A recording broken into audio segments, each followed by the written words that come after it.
Alright, so we're going to be talking about how to make an interesting backstory for your characters. Yes. When it comes to making your character backstory, for a lot of people who, including myself, it was like, why? You want to get into, you kind of want to play, but once you do it, it forces you to really commit to buy into your character. Because if you write this entire backstory and then you're more engaged because you want to know, okay, what happens? We got through our start of the opening area in our campaign, and then now we have ran into somebody from my childhood, my character's childhood. Okay, now I want to know, like, why is he here? Why is he in this area? Because when from my character's story, I was the only one that had a reason to leave at the time. So why would he be out here, kind of thing? So it's got me more intrigued to figure out, where is this going to go? As you flesh out your backstory more, it's going to make you more invested in your character.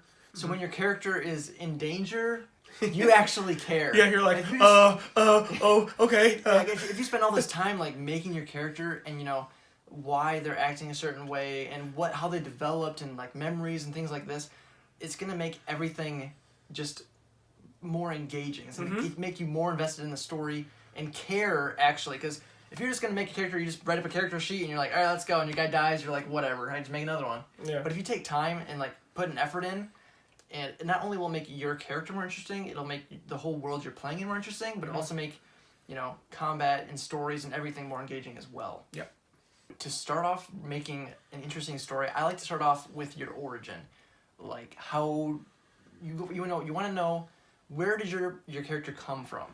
And I think the starting point for that is going to be the story of your parents. Like, how did your parents meet? Okay, because this is something a lot of kids and stuff, they might hear their parents talk about or something, so that might impact some of how your character acts. And then other things that go along with that, obviously, your character race might depend on where they grew up and things like that. So if you're a Dragonborn per se, depending on the setting your campaign's in, a lot of times Dragonborn are more rare species. My character's Dragonborn, hence the reference. So with that, you probably maybe grew up on an island or somewhere far away from society because it's not as common. So that might impact how you relate to other people, social aspects. Yep. Some other things, too, that I like to suggest to the players are having major life events for different times in your life. So when you were a little kid or in your childhood, what's something that happened that shaped who you are? And then the same thing, what shaped you, what was a memory from your youth, and then a memory from adulthood if you are an adult, because some people like to have their characters younger. Sure. So things that define who you are, memories, events. Maybe your village was burned down or something and you're scarred because of that. Things that make your backstory more interesting. Yeah. And something else more simple that I kind of had to flesh out after the fact off my original writing of my backstory was more about the culture of where my character grew up. Because it helps explain, when we visit this city that has a king and things like this, it's foreign to my character. We didn't know concept of what a king would be, and his almighty rule is everything. It's his word is law. Well, to my character, that's a foreign concept. We grew up with, my character grew up with a chief, and he's got advisors. But if the group of advisors say that with something the chief said is off base, then they can talk through it and kind of thing. And maybe the advisors can make the final ruling because there's more of them, kind of thing. Whereas you go in a place like where the city we've dealt with recently. It's a king, and if you defy the king and it upsets him, he can just kill you, and that's it. There's been times where he's playing the NPC, and my character does something, and of course then the NPC reacts, "Why are you doing it?" I'm just like, "My bad, I don't know." And I try to stay in character with that, and because obviously my real life self knows how monarchies work, but my character has no idea, and I think that's where you've got to be focused in enough, you got to be engaged enough to stay in character with stuff like that and try not to metagame, because if it's funny to metagame on certain scenarios for comedy's sake on occasion, but if you do it too much, it takes away from the legitimacy of your story. You have your background, so your history, your memories, things like that, but then also the culture of the place you grew up has a huge impact on how you act and things.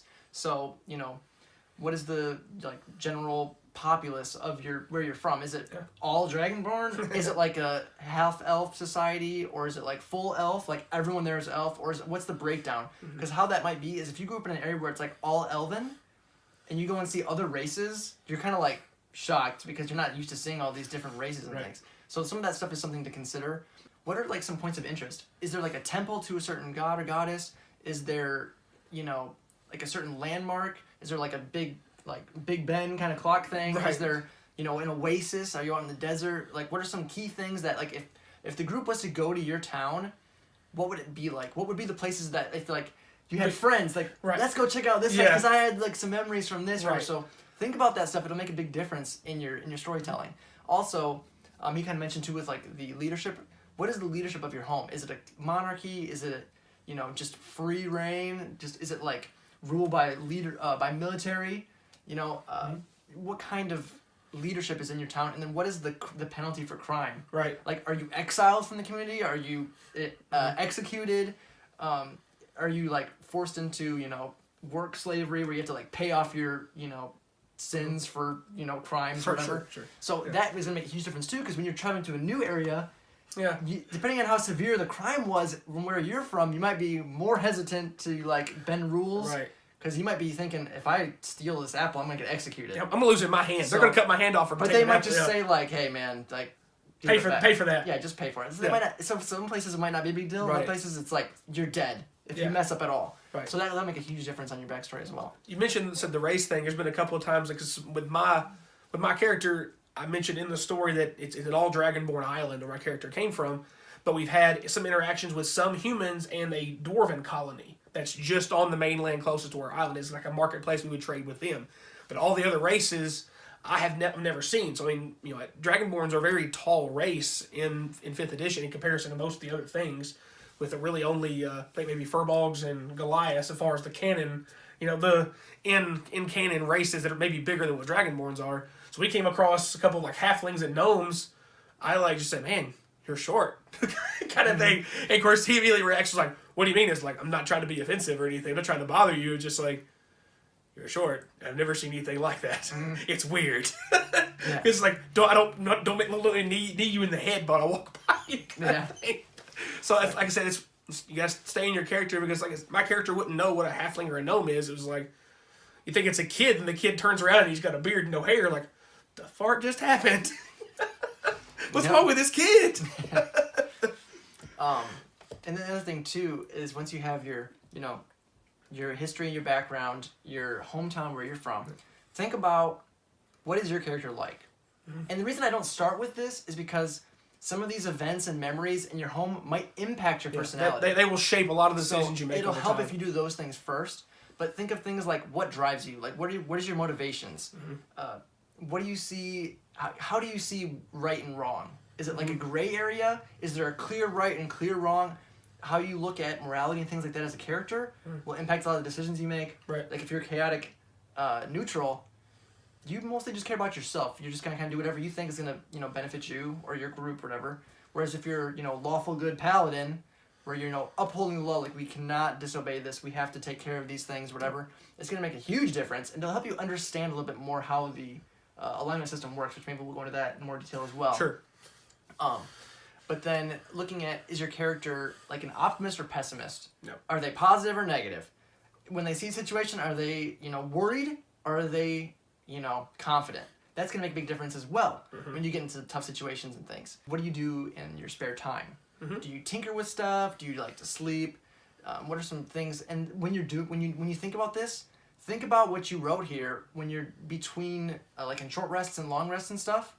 What is your character doing on that? Because most people aren't like, I'm taking a short rest. Like, you don't just sit there for an hour. Like, unless you're playing a monk who just meditates for an hour, which could be like legit for the character. Everybody else doesn't just sit there and be like,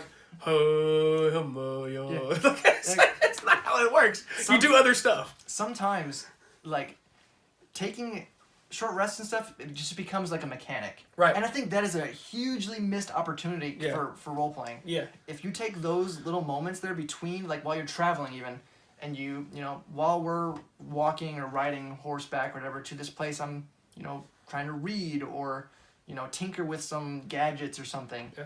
It's gonna give your character more feel, more depth. One of the last things we want to cover here is the important people from your backstory, not just the events, but the people, because people will shape who you are that you interact with just as much as the events that happen to you that you're involved in. You know, but he mentioned your parents already, but it could be people, your friends you grew up with that you left for whatever reason. Maybe you got in a fight with your friends and family because you disagreed on some certain concepts. So maybe that's why you left, or maybe your friends were killed in in a bad accident. So you're trying to find a way to avenge them. In the case of my character, it was a big food disease that wiped off a third of our population. So I want to try to I'm going to find out into the mainland and figure out, okay, what are other ways, other knowledge we can bring in to prevent this kind of thing from happening to our clan in the future. Mm-hmm. And when you don't have to flush those people out quite as much as you would yourself. Obviously, you're not playing those people, you're playing yourself. But it's got to be enough to where if you interact with that person again, you can have that conversation, you can talk about things, or it helps enough to know that what impact they had on you as a character and what they did to help lead you to where you are. Their age, what they slightly into what their backstory is, their profession, what they do for a living, or was it the clan blacksmith or where you came from, or was this your teacher, your trainer if you were from a monk school or something, or was this your first trainer or your captain when you're a soldier or something like that? Just enough that kind of says what their impact is to you, what they did. So what if you do interact with that person again, what their frame of reference is on any interactions you may have with them again. Make note of maybe some friends and some enemies from your hometown. Yeah. So if you run into somebody, you're like, oh man, I don't like this person. Yeah. Or like, this is my best friend, Yeah. Like, you guys need to meet this guy or whatever. So this guy. Think about, so kind of think that out too. That's the thing that a lot of people I think don't even consider is friends and enemies.